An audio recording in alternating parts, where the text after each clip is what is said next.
First वाला हमारा introductory lecture भी था जो कि हमने किया था, जिसमें हमने इंट्रोडक्शन ऑफ क्लिनिकल न्यूट्रिशन के बारे में बात की थी। फिर हमने जीआईटी किया, गॉल ब्लैडर किया, लिवर किया, पेंक्रियास किया, अलोंग विद हमने हाँ ये सब चीजें हमने कर ली। आज हम disorder of chronic heart disease की बात करें, CHD, जहां पे लिखा होता है, उन लोगों के लिए मैं बता रही हूँ जिनको नहीं पता कि ये क्रोनिक हार्ट डिजीज की हम बात कर रहे हैं। क्रोनिक हार्ट डिजीज तब है जब हाइपरटेंशन बहुत अर्ली से शुरू हुआ है। लेट्स सी क्या है chronic heart disease. A condition in which the heart has trouble pumping blood through the body. It may develop over a longer period of time. ये आपको पता चल गया थ्रू क्रोनिक के वर्ड से। Chronic heart failure may be caused by coronary artery and disease, ठीक है, CAD CAD जिसे कहते हैं, CAD CAD coronary artery disease, और CHF होता है chronic heart failure, और CHD हम कहते हैं chronic heart disease को, ठीक है। हार्ट अटैक और हाई ब्लड प्रेशर, ये तमाम सिचुएशंस जो हैं ये एक पूरी हार्ट की कंडीशन में आती हैं। It really occurs in people age 65 years और ओल्डर, आल्सो कॉल्ड CHF, ठीक है, क्रोनिक हार्ट फेलियर भी कहते हैं, जिसमें heart is not able to work that efficaciously, जिस तरीके से वो करता था या वो कर सकता है। I hope you got understand. Next is what is chronic heart disease. Coronary heart disease या chronic heart disease is a disease which is chronic heart disease, ठीक है। जब वो chronic हो जाती है, पुरानी हो जाती है 65 years के of age के बाद, then we call it coronary heart disease. Is now the leading cause of death worldwide. It is on the rise and has become a true pandemic that respects no borders. हर जगह पर है। आप ये बिल्कुल नहीं कह सकते पाकिस्तान में कम है, इंडिया में कम है, अमेरिका में कम है, या शायद इंग्लैंड बहुत, यूरोप जो है वो बहुत ज्यादा जी एडवांस, या हम ये कह सकते हैं कि डेवलप कंट्रीज हैं इसलिए वहां पर नहीं है। ऐसा कुछ नहीं है। It has no boundaries, it's getting raised by the time. और आई थिंक कि इसका बहुत बड़ा जो एक लीडिंग कॉज है that is our lifestyle and our stress factors. Stress जो है that is a big cause for all this stuff. By 2020 heart disease leading cause, ये तो हो क्योंकि लास्ट ईयर की है हमारी, तो लास्ट ईयर यानी कि लास्ट ईयर हमारी आप ये कह लें कि फरवरी मार्च की ये है सारी चीजें। तो ये कोटेड जहां पर है हमारा बेसिकली WHO की ही कोट हुई है, address of heart disease and stroke से ये हमने कोटेशन उठाई है। तो इसमें जो है 2020 तक इट हैपेंड, हो चुका है, will become the leading cause of both death and disability worldwide with the number। लेकिन अल्लाह ताला ने एक और चीज यहाँ पे चेंज कर दी कि डेथ का जो वर्ल्ड जो बहुत पेंडेमिक जो चीज थी वो COVID-19 जो है उसको वो हो गया। With the number of sufferers projected to increase more than 20 million a year and then more than 24 million a year by 2034, जो है millions increase और ज्यादा हो सकते हैं 2030 तक, within the 10 years, if we are not going to adopt the healthy lifestyle and not that stuff.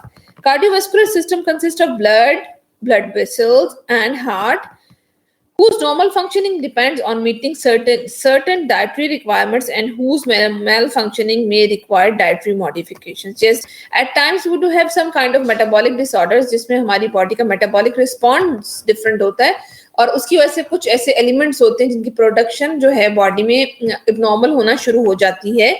लेकिन it's not always कि दिस इज द रीजन। बहुत कम लोगों में ऐसे चांसेस होते हैं, लेकिन majority of the people suffering with coronary heart disease, they are facing malfunctioning of their heart, I guess more because of their lifestyle and more dietary habits की वजह से बहुत ज्यादा होता है, ठीक है।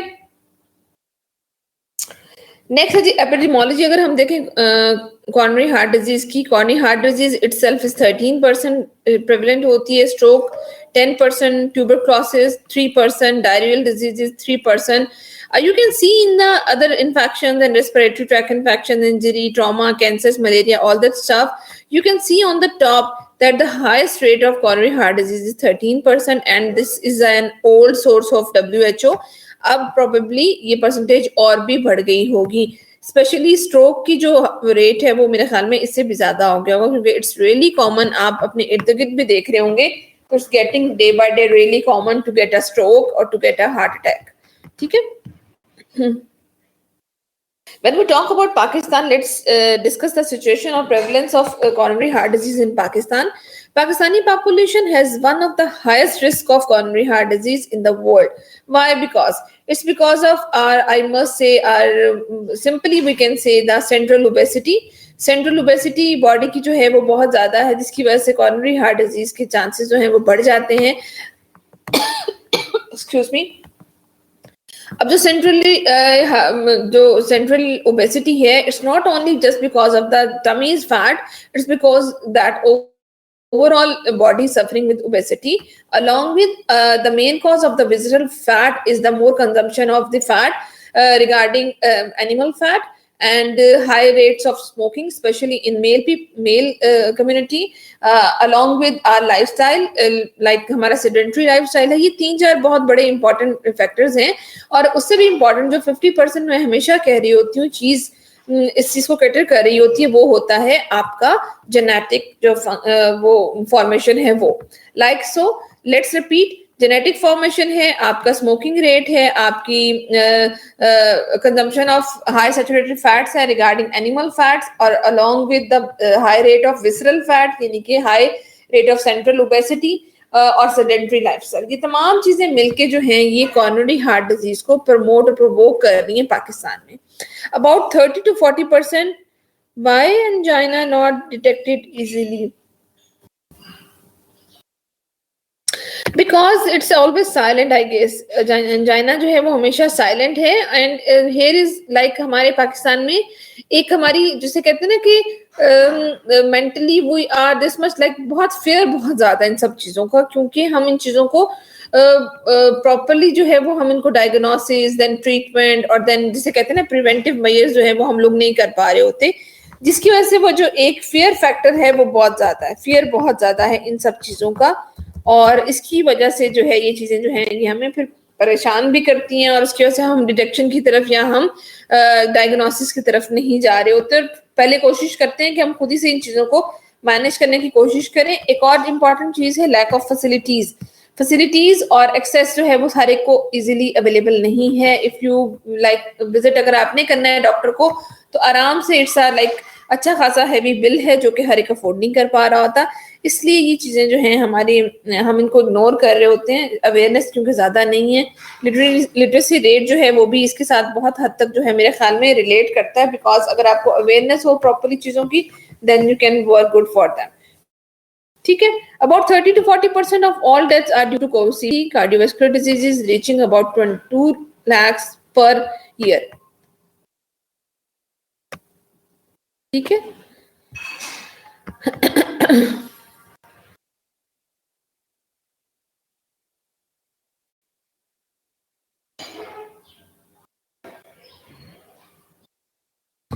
रिस्क फैक्टर्स मैंने आपको बताया हेरिडिटरी. ये हेरिडिटी जो है that tendency to develop heart attack seems to run in families, but it's always 50% is our own lifestyle. Sex, men are at greater risk of developing heart attacks or heart problems because their lifestyle, ठीक है, sedentary lifestyle, and along with high levels of smoking and high consumption of food like saturated fats and all that stuff. Race, Black Americans have a 45% greater chance of developing coronary heart disease than whites, because again it depends upon, it runs in the families, it runs in the races, it runs in the ethnicity, all that stuff. Another study found that people with Oriental origin who migrated to the USA have a higher incidence of heart disease than the general population. Age, risk increases with age. As we get older, we do have more chances to be on stake. We have more chances to be at risk. Modifiable risk factors, which risk factors which we can modify? Number one, which I am again and again telling, cigarette smoking increase risk by 70%. 70% आपके अंदर chances बढ़ जाते हैं heart disease के if you are smoking cigarettes. So in the class, people who are already smoking, please avoid smoking, reduce nicotine levels, because nicotine elevates plasma noradrenaline and adrenaline within a few minutes of inhaling. That means what it nicotine क्या करता है? Nicotine आपके adrenaline के जो हैं वो levels को raise कर देता है, नॉरएड्रेनालिन एंड एड्रेनालिन को with in a few minutes of inhaling. और जब ये आपके लेवल्स हाई करता है तो ऑटोमेटिकली क्या होता है हमारी बॉडी में जो एक ब्लड का फ्लो है वो इंक्रीज होना शुरू हो जाता है। It increases platelets aggregation and induces cardiac arrhythmia.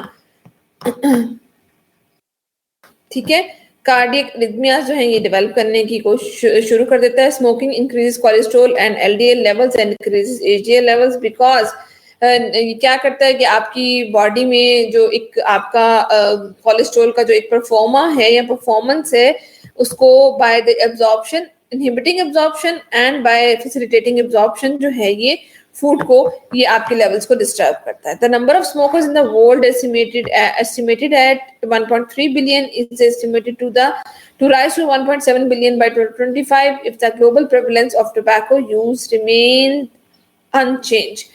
अच्छा, इसमें बहुत से मिथ्स हैं, बहुत सी चीजें हैं। एक्चुअली आई गेस के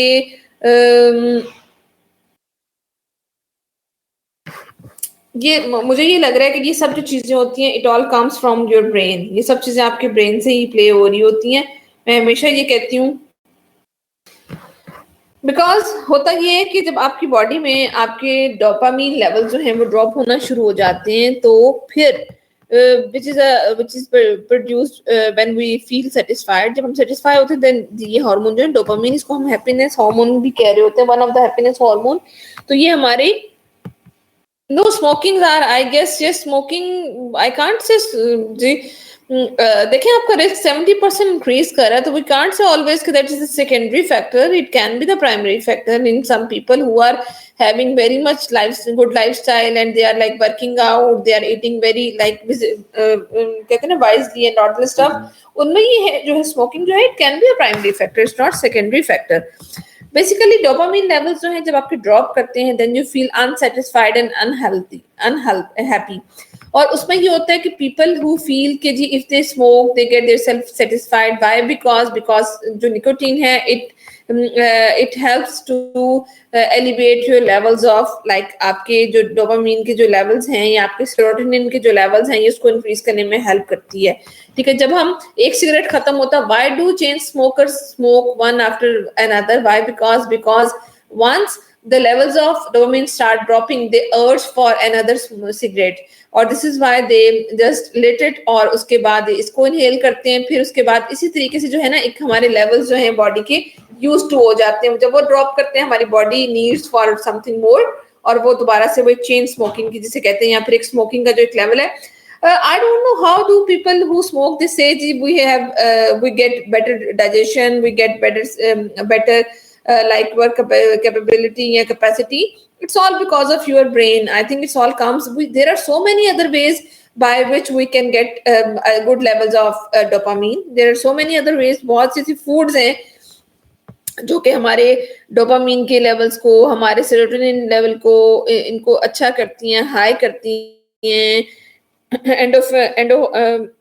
एंडोरफिन्स को जो है ये इंक्रीज करती हैं, हमारे ऑक्सीटोसिन को जो है ये बेहतर करती हैं, एंडोरफिन्स को बेहतर करती हैं, ऑक्सीटोसिन को बेहतर करती हैं, डोपामीन सेरोटोनिन सबको बेहतर करती हैं। बट कहते हैं ना कि these are the 4 chemicals which activate happiness and which activate the feeling of satisfaction.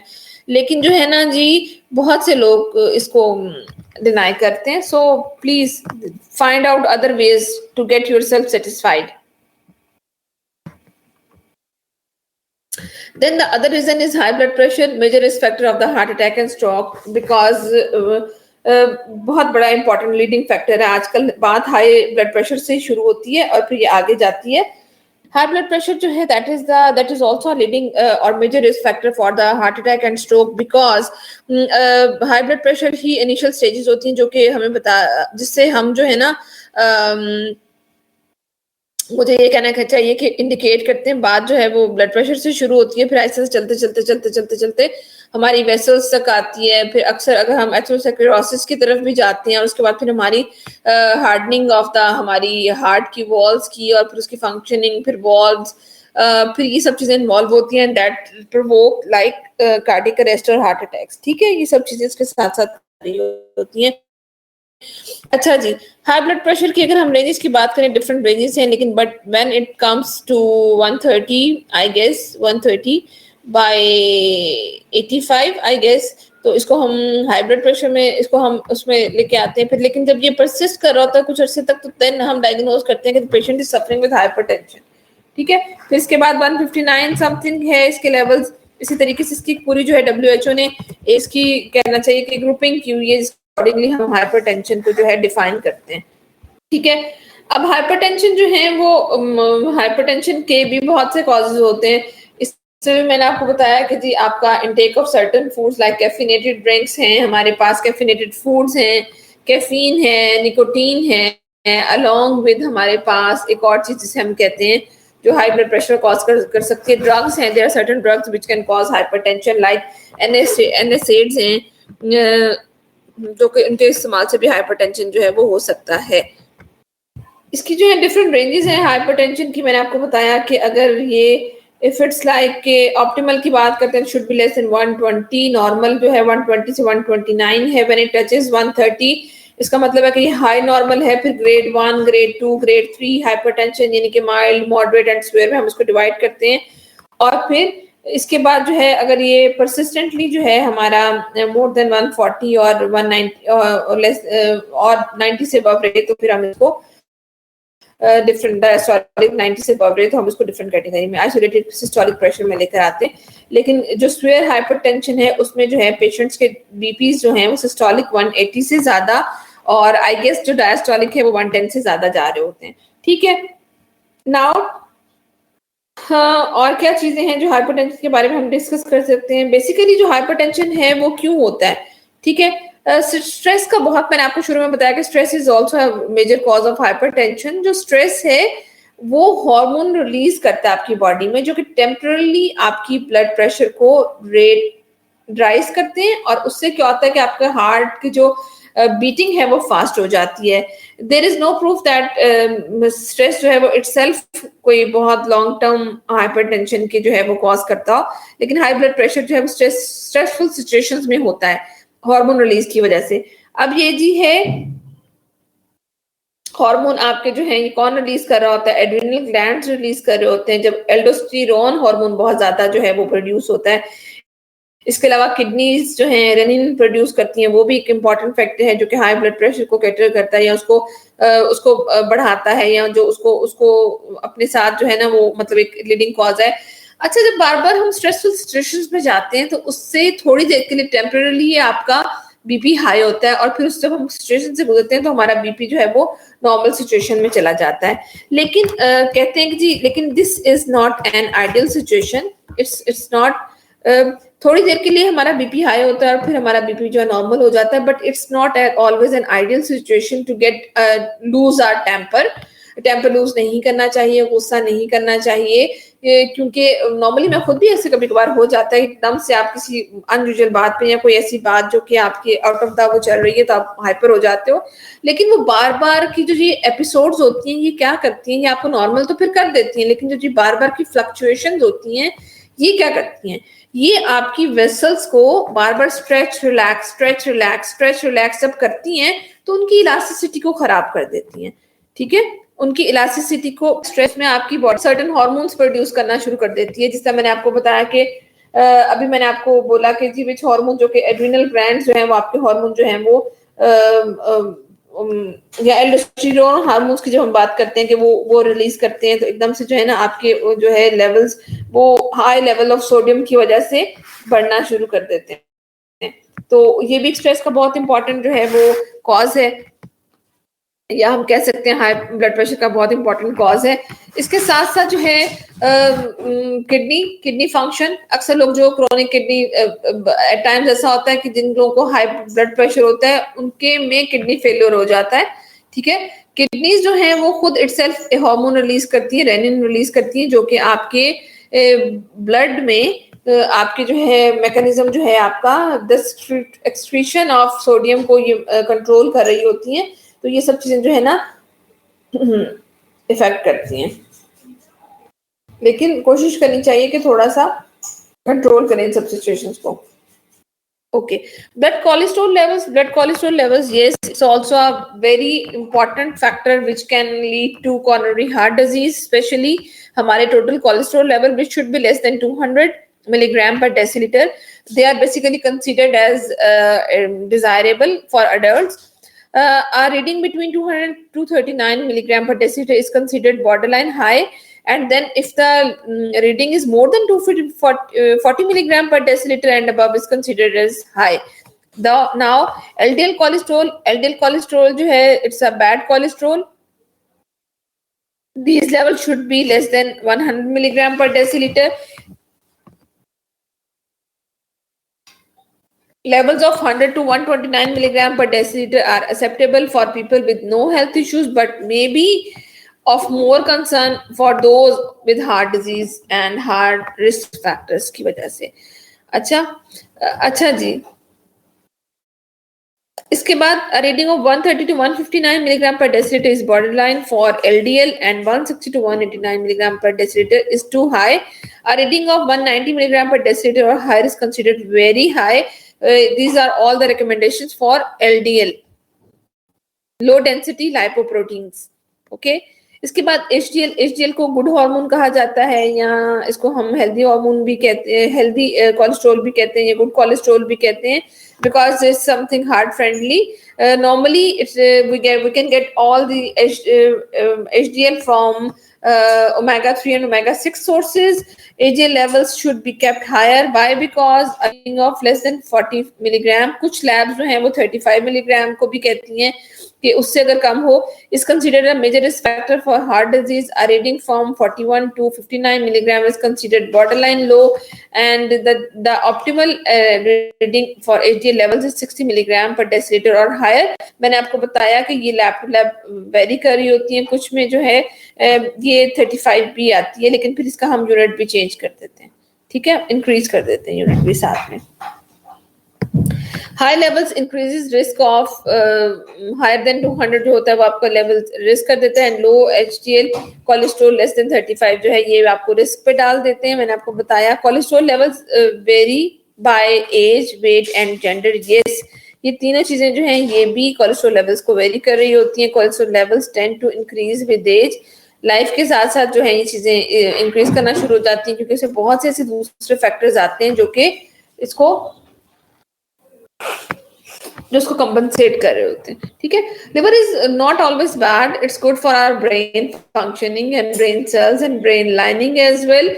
Our liver is also going to produce some kind of cholesterol which is being released in the body, ठीक है, और different processes जो हमारे होते हैं उसके through.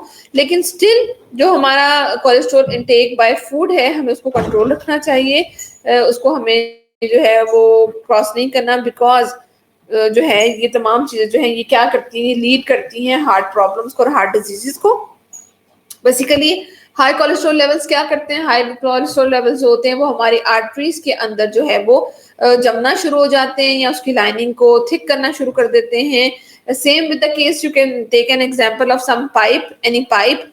किसी भी पाइप के अंदर अगर बहुत ज्यादा काई या मट्टी जमा होना शुरू हो जाए तो होता क्या, तो होता ये कि पीछे से जब पानी का प्रेशर हम छोड़ते हैं तो वो वहां पर फंसने शुरू हो जाता है, और जब वो वहां पर फंसता है तो वहां से ये होता है कि फिर एकदम से बहुत ज्यादा प्रेशर जो है वो वापस रिवर्ट बैक करता है हमारे टैप के ऊपर या हमारे नल के ऊपर, और एकदम से आपने नोटिस किया कि पाइप उतर के गिर जाता है.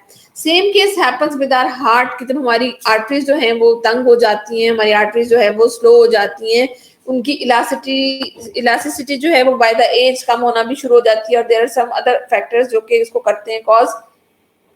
वहां पर ये होता है कि वहां पे जो हमारा हार्ट होता है वो क्या करता है, वो वापस जो है वो उसको एक्सर्ट करनी पड़ती है मोर एफर्ट, और जब वो एक्सर्ट से ज्यादा एफर्ट जब वो पुट इन करने की कोशिश करता है तो at times things get revert back, pressure वापस आ जाता है and it causes the cardiac arrest और हार्ट प्रॉब्लम और हार्ट अटैक. ठीक है.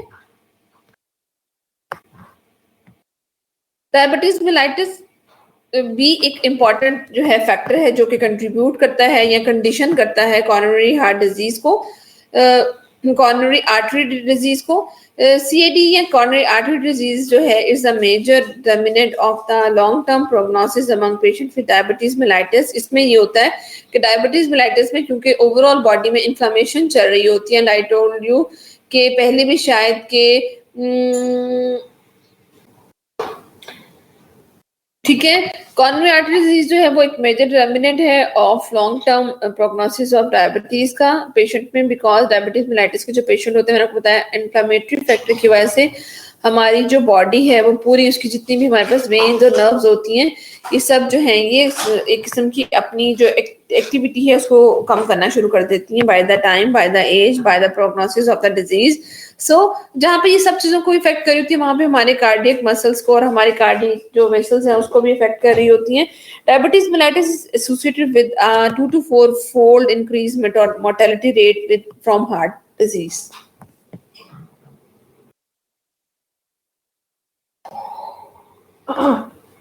The number of adults with diabetes in the world is estimated to be 170 million in 2000. ये बहुत पुराना reference है, but we will continue with the new one.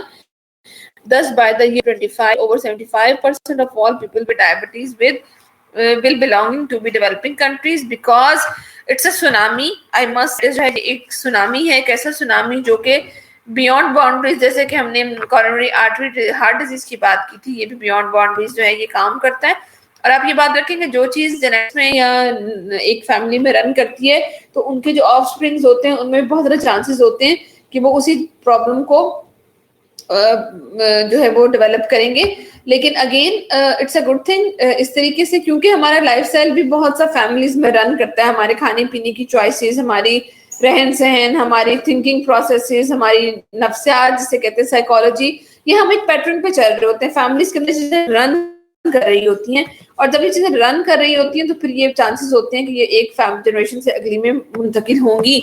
और जैसे जैसे नंबर ऑफ पीपल और पॉपुलेशन इज गेटिंग इंक्रीज, वैसे वैसे जो है ये प्रॉब्लम्स भी साथ साथ में बढ़ते जा रहे हैं। बड़ी सिंपल सा फॉर्मूला इसके लिए, बट अच्छी बात ये है कि if we are on stake, or if we know that our parents, our grandparents were suffering with some kind of cardio problems या फिर some kind of diabetes problems या issues, तो हमें पहले से प्री टाइम को इन चीजों को बेहतर करने की कोशिश करनी चाहिए, ताकि हम जितना अरसा तक हम इसको प्रोलॉन्ग कर सकें, हम इसको आगे लेके जा सकें, हम इसको लेकर के जाएं और हम इस बात से जो है इसको अवॉइड करने की कोशिश करें। सो इन द अदर वे ये एक पॉजिटिव जो है मुझे कहना चाहिए कि वे भी हो सकता है इसको डिटेक्ट करने का। अच्छा जी, let's talk about the diet. Eating red meats and saturated fats every day, it's also a big factor, जो कि मैंने आपको बताया कि एनिमल प्रोटीन स्पेशली जो है वो भी, या एनिमल फैट्स स्पेशली जो है वो इनफैक्ट एनिमल फैट जो है वो भी कंट्रीब्यूट करते हैं तमाम सिचुएशंस को। The total worldwide mortality currently attributable to inadequate consumption of fruits and vegetables is estimated to be up to 2.635 million deaths per year. Increasing individuals' fruits and vegetables consumption to up to 600 grams per day could reduce the total worldwide burden of disease by 1.8% and reduce the burden of coronary heart disease and ischemic stroke by 31 and 19%, ठीक है, respectively. But again, हमारी भी country में being an agriculture country, फिर भी हमारी भी country में लाइक फ्रूट्स एंड वेजिटेबल्स की जो एक हमारी कंजम्पशन होती है वो उस तरीके से उस लिहाज से नहीं हो सकती same as in the foreign countries. अब बहुत ज़्यादा जो हमारी हाईली डेवलप्ड कंट्रीज हैं उनके अंदर भी ये चीज़ें बहुत ज़्यादा जंक फूड की कंजम्पशन से, शॉर्ट ऑफ टाइम या lack of time, inactive lifestyle, working हमारे बहुत ज़्यादा है, लाइफ में स्ट्रेस बहुत ज़्यादा है, हमारे पास टाइम नहीं है पकाने और खाने को, तो इसकी वजह से भी ये जो प्रॉब्लम्स है ये इंक्रीज हो रही हैं, ये तमाम चीजें जो है ये इंक्रीज कर रही हैं, ठीक है। And again brain stroke and heart stroke जो है ये इसको भी कंट्रीब्यूट करें। नेक्स्ट लेट्स सी और क्या चीजें कंट्रीब्यूटरी फैक्टर्स अदर जो है, obesity, stress and lack of physical activity. मैं तो स्ट्रेस को टॉप ऑफ द लिस्ट लेके जा रही हूँ क्योंकि मुझे लग रहा है कि ये आजकल अगर मैं बहुत से प्रॉब्लम कुछ तरह मैं क्लिनिक में डील कर रही होती हूँ with people suffering with IBS, people suffering with GERD, people suffering with renal functions, people suffering with heart problems and hypertension. people suffering with obesity, people suffering with eating disorders, they are more suffering with psychological conditions. मुझे ये लगता है कि हमारी mental health is not good. This is why हम अपनी हमारा brain और हमारा जो gut का एक connection है आपस में वो develop ही नहीं हो पाता. वो जो आपस का ताल्लुक है वो develop या वो signals नहीं मिलते, जिसकी वजह से people are not able to be gut healthy. And उसके साथ जो है there are so many other problems हो रहे हैं, एसिडिटी हो रही है, एसिड रिफ्लक्स हो रहा है, फिर हमारे ब्लॉटिंग है, फ्लैटुलेंस है, फिर उसके साथ अनडाइजेशन है, फिर उसके बाद फूड चॉइसेस को लोग डर के मारे बहुत ज्यादा जो है श्रिंक कर देते हैं. ये तमाम नहीं, गेस्ट्राइटिस नहीं है, गेस्ट्राइटिस जो है सर ये एक सिंपल ये कुछ और चीज है. लाइक ये infection, it's not something like कि ये हम इसको IBS और उस चीज से रिलेट नहीं कर पा रहे होते. ठीक है. ओबेसिटी जो है ईटिंग डिसऑर्डर्स को मैंने रिलेट किया मेंटल हेल्थ से, तो eating disorders are very much common just because of the body image. और उसके बाद जो है यहाँ पे just to give yourself a feeling of contentment या अपने लेवल ऑफ उसको जो कहते हैं ना कि हमारा जो सेंट्रल जो हमारा ये जो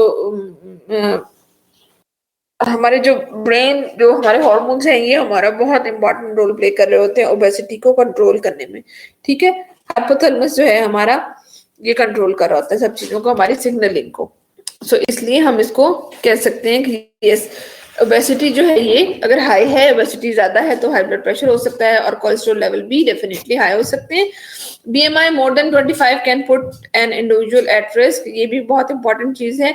लैक ऑफ फिजिकल एक्टिविटी मैंने आपको बताया it can lead towards the obesity. And one more important factor that lack of physical activity जो है ये आपकी ब्लड की सर्कुलेशन को भी कम करती है. और जब ब्लड की सर्कुलेशन कम होती है दैट मीन्स के हमारी बॉडी में जनरेशन ऑफ या प्रोडक्शन ऑफ न्यू सेल्स जो है वो रिड्यूस हो जाती है. वाई? बिकॉज जितना कम हमारी बॉडी मूव करती है उतना कम हमारी बॉडी में ब्लड की सर्कुलेशन की वजह से द कैरिंग ऑफ ऑक्सीजन जो है वो भी कम होती है. और जब हमारी बॉडी में ऑक्सीजन की कैरिंग कम हो जाती है तो डेफिनेटली हमारी जो एक हमारी है कि हमारी सेल्फ जनरेशन रीजवेनाइलेशन में आपको रिक्वायर होती है न्यू सेल्स बनने के लिए ऑक्सीजन, तो वो भी रिड्यूस हो जाता है. तो physical activity is very much important in terms of both burning calories and in terms of both regulating or I must say the improving the circulation of blood and the availability of oxygen. दोनों चीजों में.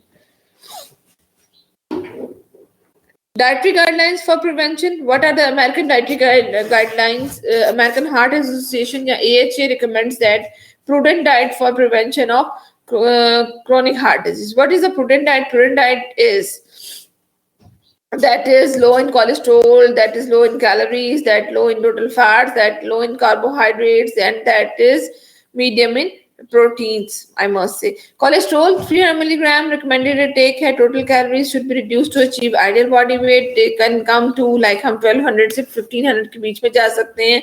Total fat should be less than 30%, जिसमें से saturated fats जो हैं they must less than even 10%, and monounsaturated should be 10%, and polyunsaturated या saturated ratio जो है वो हमारी 1:1 या 1.5 से 1 के दरमियान हमारी होनी चाहिए. कार्बोहाइड्रेट जो है total carbohydrate should be limited towards 50 to 55% of total calories.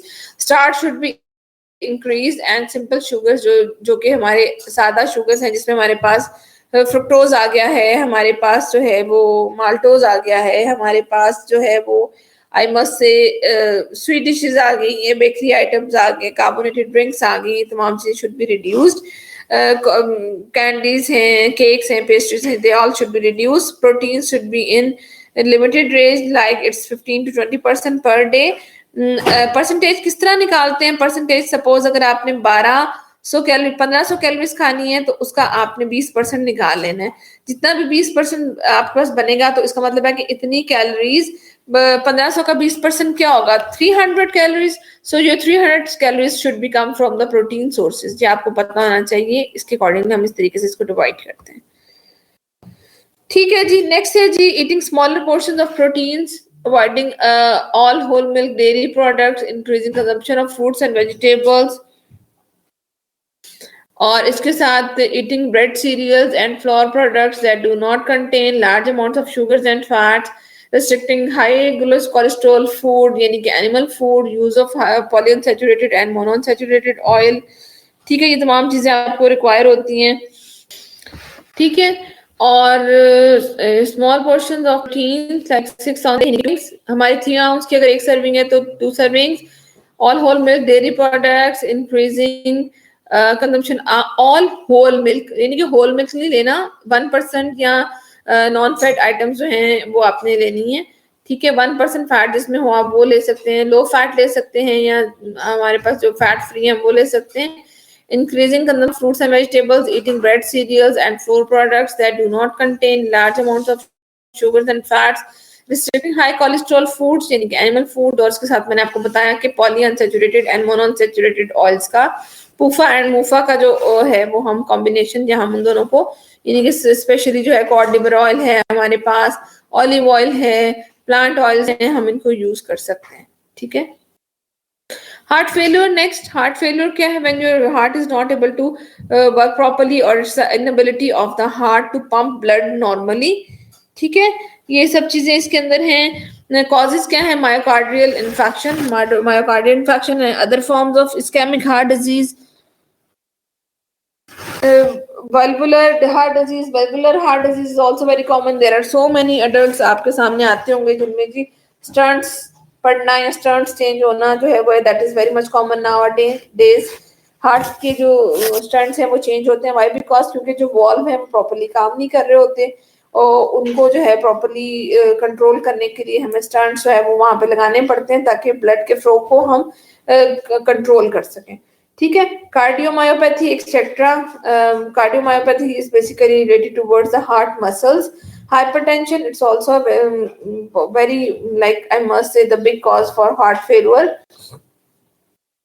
Symptoms क्या है? Symptoms में हमारे पास सबसे पहले shortness of breath, typically it get worse when lying flat, which is called orthopnea, ठीक है।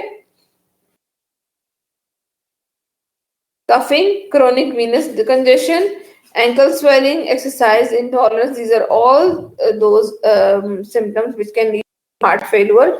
Heart failure में ankle swelling की मैंने बात की, can cause due to edema, high retention of sodium water in the body, and how water is retained in the body when there is more sodium. Our kidneys are, if our kidneys are not properly able to function, तो वो sodium को वापस body में release करती हैं, excrete वापस ले जाती हैं साइकिल के थ्रू, और उसकी वजह से ये होता है कि नॉर्मली भैया डाइट के थ्रू जो हम सोडियम इंटेक ज्यादा करते हैं तो उसमें भी ये होता है कि हमारे जो सेल के अंदर जो हमारे होता है ना एक फ्लूइड या वाटर, वो क्या करता है, वो ये करता है कि वो बाहर के सोडियम को डाइल्यूट करने के लिए वो सेल से बाहर आ जाता है। ये बात मैंने आपको शायद पहले भी बताई हुई है। और जब वो अंदर से सेल के अंदर से intra cellular fluid extra cellular में आता है just to make dilute sodium, तो फिर सेल्यूट को जो है वो उसको करने के लिए जब बाहर आता है तो उसकी वजह से क्या होता है कि हमारा जो ओवरऑल ब्लड का एक वो वॉल्यूम है वो इंक्रीज हो जाता है, and when our blood volume increases it can cause you can say कि ये फिर हमारा बीपी जो है वो हाई कर सकता है।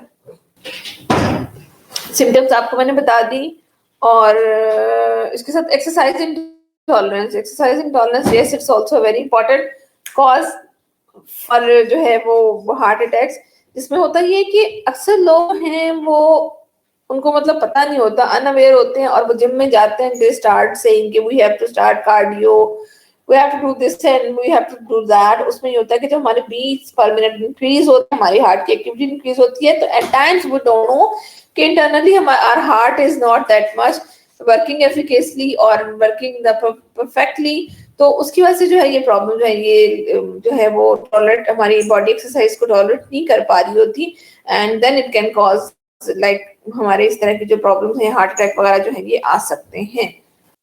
Compensated heart failure is the heart when the heart is able to maintain an adequate circulation to all parts of the body, usually by some enlargement of heart and an increased heart rate.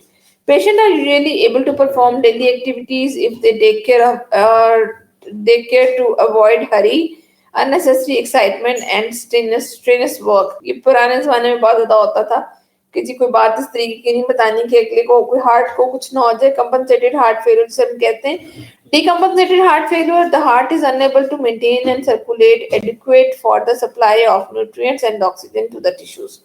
It can be a reason, और जब properly tissues को oxygen नहीं मिलेगी तो हमारी वहां पे degeneration of muscle जो है वो शुरू हो जाती है, जिसे हम कार्डियोमायोपैथी भी कह सकते हैं। Dietary modification, what we can do, objectives, adequate nourishment with the least possible workload on the heart and to prevent edema. उसके लिए क्या है आपका ये ऑब्जेक्टिव है। तो एडिमा को प्रिवेंट करने के लिए हमने अपने फ्लूइड्स को कंट्रोल करना है और along with we have to control our sodium intake. Sodium intake should be only for patients suffering with hypertension and all this stuff, 1500 milligram to 2300 milligram per day। 2300 milligram की जब हम बात करें तो एक छोटा चाय का चम्मच बनता है तकरीबन, और एक चाय का जो चमचा होता है हीट अगर हम लेते हैं 25 ग्राम्स का या 23 मिलीग्राम्स का, तो 2300 मिलीग्राम्स का, तो उसमें जो है आपका ओवरऑल सोडियम आता है। इट्स नॉट ओनली कि आपने जी मैंने ये कहा कि आपने सिर्फ नमक खुदनी नमक नहीं खाना, बल्कि आपने इसके साथ जो है बाकी चीजों को भी लाइक के दूसरे जो सोडियम के जो सोर्सेज हैं हमने उनको भी कंट्रोल करना है। ये हमारे ऑब्जेक्टिव है कि हमने एडिमा को कम करना है, हमने हार्ट के वर्कलोड को कम करना है, उसको नरिश करना है by good antioxidants and by just reducing our cholesterol intake.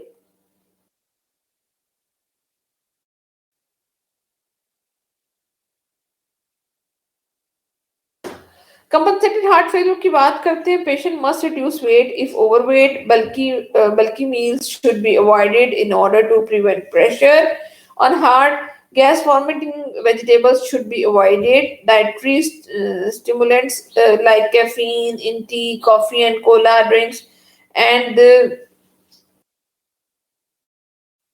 theobromine in chocolate and cocoa should be avoided. This all stuff should be avoided ताकि हमारा जो हार्ट है इफ इट्स वर्किंग कंपनसेटली तो इसको मजीद हम प्रेशर डाल के परेशान मत करें। ठीक है, नेक्स्ट जो है क्या है, let's see. Next is diet should be well balanced, high in carbs, moderately low in proteins. But if there is diabetes mellitus, then we are not going to give patients high carbohydrates. ठीक है, ये बात याद रखनी है। Low in fat and adequate in minerals and vitamins. Fluids may be taken as desired. Sodium must be restricted if edema is present. But if severe edema is present, I must say that fluids should be controlled accordingly. Decompensated heart failure, those patients are seriously ill. Water, fruit juices and milk may be allowed. Cereal, toast, soft boiled eggs, gelatin, mashed potatoes, pureed vegetables and fruits may be added as the patient improves. No salt should be recommended and small meals to avoid tiredness. बहुत ज़्यादा आपने अपने आप को परेशान नहीं करना। Small frequent meals can be offered to the patient. ठीक है, डिकम्पनसेशन के लिए मैंने आपको बताया ना कि उसमें हार्ट जो होता है वो कंपनसेट नहीं कर पा रहा होता। It's more serious and severe condition. Now dietary modifications, AHA stands for sodium, standards for sodium consumption. AHA American Heart Association को AHA कहते हैं। No table salt, table salt mean sodium chloride, जो कि हम व्हाइट सॉल्ट खाते हैं, because हर चीज में, ब्रेड में, पास्ता में, वेजिटेबल्स में अल्लाह की तरफ से सॉल्ट है। ब्रेड पास्ता में एडिड सॉल्ट होते हैं। इसके साथ साथ हमने जो कैंड फूड्स होती हैं, जो पिकल्स होते हैं, अचार, चटनियां वगैरह, और जो डिब्बे में बंद फूड आते हैं, आपने वो फूड भी पेशेंट को कैंड नहीं देने, because they are high in sodium, so आपने उनको अवॉइड करना है। ठीक है, डाइटरी मॉडिफिकेशंस में AHA के स्टैंडर्ड्स जो हैं उनको देखना है।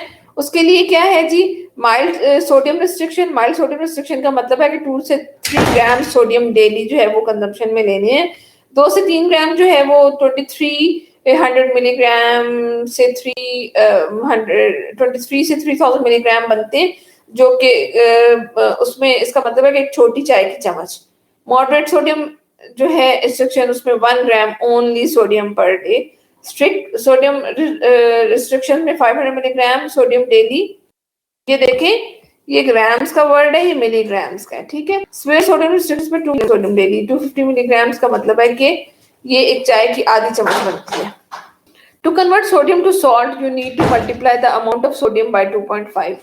To convert sodium, अब आपको नहीं पता कि salt जो है वो आप जो खा रहे हो उसमें सोडियम कितना है सोडियम क्लोराइड में, तो आपने to convert sodium to salt, अगर आपने सोडियम को सॉल्ट में कन्वर्ट करना है तो आपने क्या करना है, you need to multiply the amount of sodium by 2.5.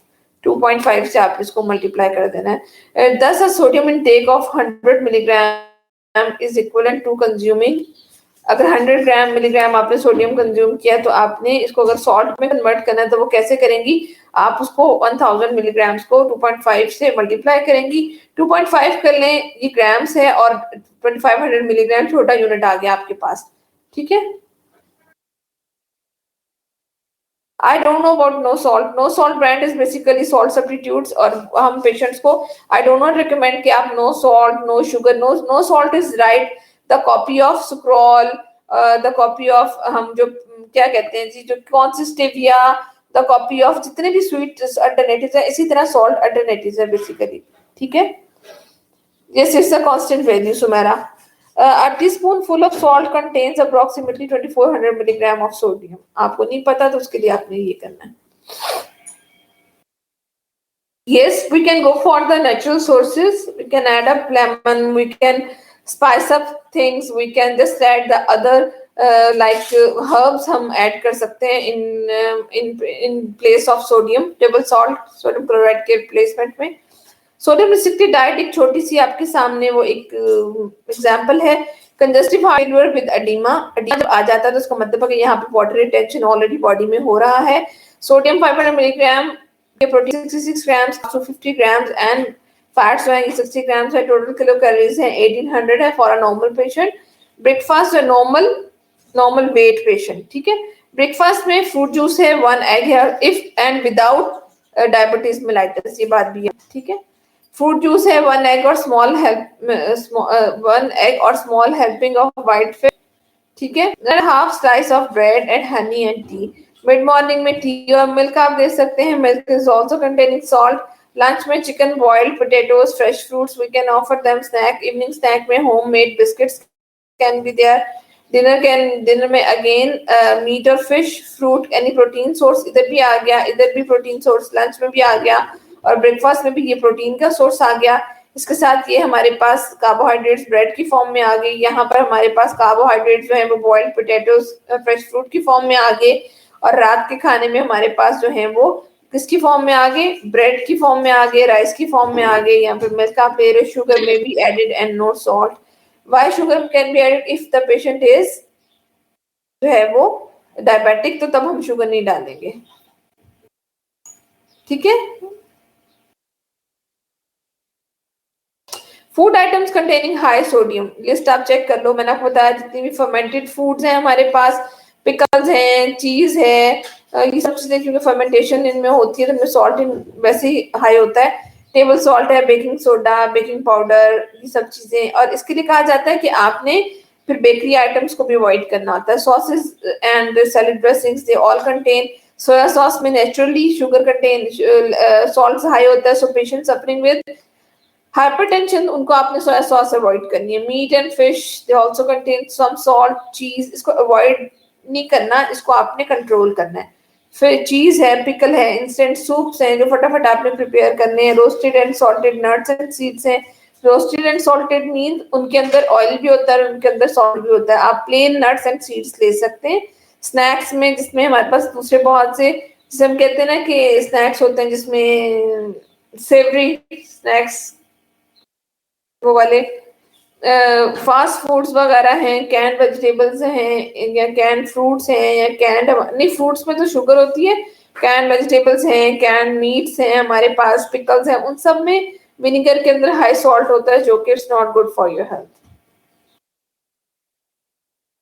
Hypertension or high blood pressure, as it is more commonly known, is regarded as a silent killer. ये मैं हमेशा अपने पेशेंट्स को भी कहती हूँ कि it is the disease of modern age but it's a silent killer. मैं हमेशा कहती हूँ, मैं तो डायबिटीज को भी साइलेंट कहती हूँ. Diabetes and hypertension are the silent. So don't skip their medicine. उनकी मेडिसिन को आपने स्किप नहीं करना, बल्कि उनकी मेडिसिन को आपने साथ साथ जारी रखना है. जो टाइमिंग्स डॉक्टर साहब ने आपको कही आपने उसी टाइम पे लेना है. बिकॉज दे डोंट, वो कहते हैं ना कि आपको बता के नहीं आते कि हम आ रहे हैं या हम क्या कर रहे हैं, ठीक है।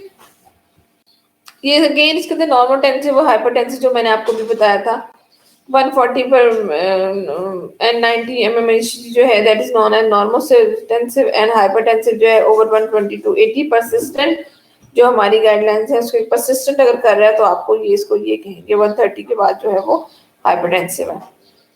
इम्पॉर्टेंट प्रॉब्लम वर्ल्ड वाइड है बहुत ज्यादा, मैंने आपको बताया it may effect 15 to 20% of all adults.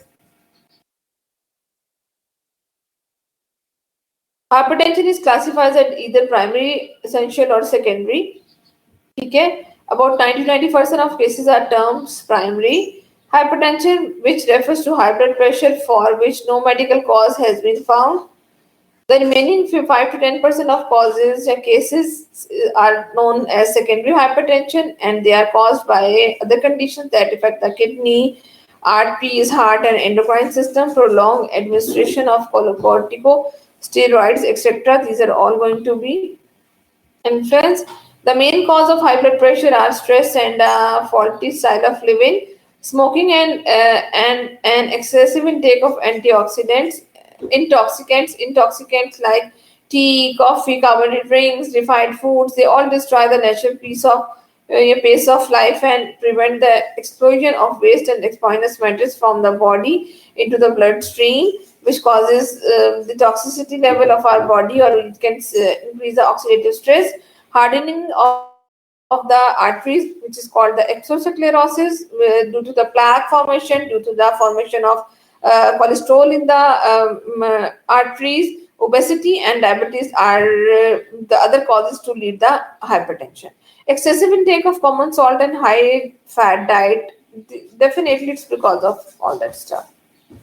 Management क्या है? Smoking control, weight control, sodium intake को कंट्रोल, एक्सरसाइज को रेगुलेट करना है, stress management and drug therapy. इसके लिए हम फिर डाययूरेटिक्स देते हैं, बीटा ब्लॉकर्स देते हैं ताकि ब्लड प्रेशर को नॉर्मल कर सकें या कंट्रोल कर सकें at least. Cardiac diet is an unofficial term for heart healthy diet. Heart healthy diet is basically the official term, but when we talk cardiac diet, so it's not the appropriate word. It's an unofficial term here which is being used for healthy diet. This is a plan to eat plenty of nutrients-rich foods, fruits and vegetables, whole grains, lean proteins and fish, and it is also mean avoiding saturated fats, trans fats, and excess sodium. And excess sodium and sugars. DASH diet, dietary approaches to stop hypertension, ये आप लोगों को पता है. It's a dietary pattern basically Mediterranean style का है which promote the National Heart Lung and Blood Institute of which is being promoted by the National Heart Lung and Blood Institute, part of NH National Health का ही part है. United States government organisation है to prevent and control hypertension. This is the dash diet जिसमें sodium कम होता है, fruits vegetables होते हैं वो ज्यादा होते हैं, ऑलिव ऑयल होता है, फिजिकल एक्टिविटी होती है, इनटेक ऑफ वाटर होता है, और इसके साथ जो बाकी पिकल्स वगैरह का मैंने आपको बताया वो सब चीजें होती हैं. DASH diet is rich in fruits and vegetables, rich in whole grains. Fibre को इनटेक को बढ़ाना है. इसके साथ आपने क्या करना है? High in low fat dairy foods includes meat, fish, poultry, nuts etcetera and beans, etc.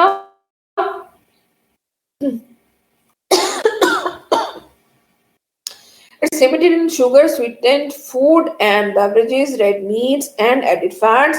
In addition to its effect on blood pressure, it is considered a well-balanced approach to eating for the general public too.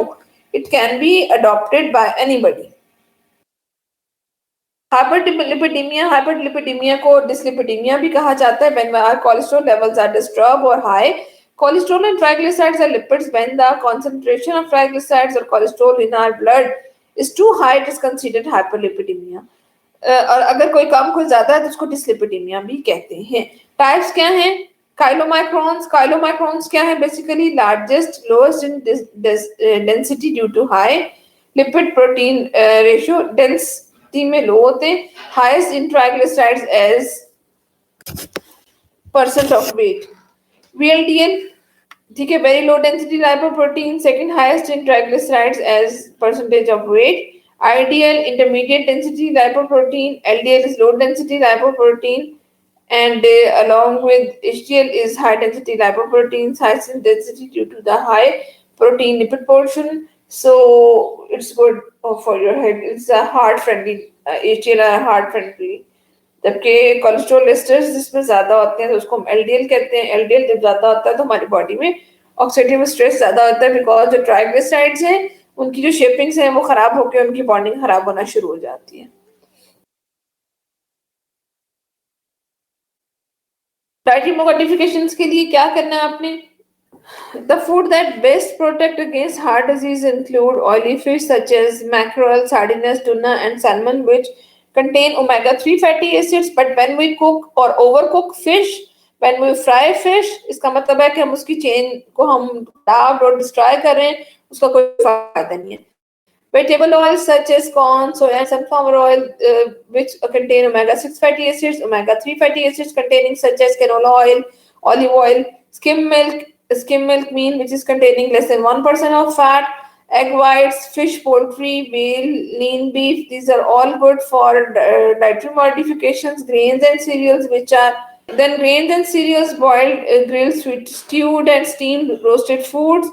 Exercise, weight management, stress management are very much important. We have to deal with all that stuff. Don'ts में क्या है? Avoid foods high in salt, avoid canned foods, avoid processed foods, avoid pickles, say no to bites. Bites का मतलब है white sugar, white salt, white bread, यानी कि flour, white आटा, ठीक है? इन whites को आपने no कहना है. No salt, no sugar, and no flour. जिसे मैदा, white flour कहते हैं मैदा, जिससे उससे बनी हुई चीजें. Physical activity again is important in primary prevention. Regular physical activity decreases the incidence of cardiovascular diseases and problem. Having a healthy weight reduces your chance of developing high blood pressure. Regular exercise will make your heart and blood circulatory system more efficient, lowering your cholesterol levels and also keeping your blood pressure at a healthy level. Brisk walk, running, swimming, cycling, playing tennis, and jumping rope. These are all good physical activities. These are not recommended. These brisk walking and running and jumping ropes, these are not for the patients. ये patients के लिए नहीं है. ये मैं आपको general physical activity के लिए बता रही हूँ कि नॉर्मली हेल्दी लाइफस्टाइल के लिए हमने क्या करना है पहले से प्रिवेंटिव में. Thank you so much.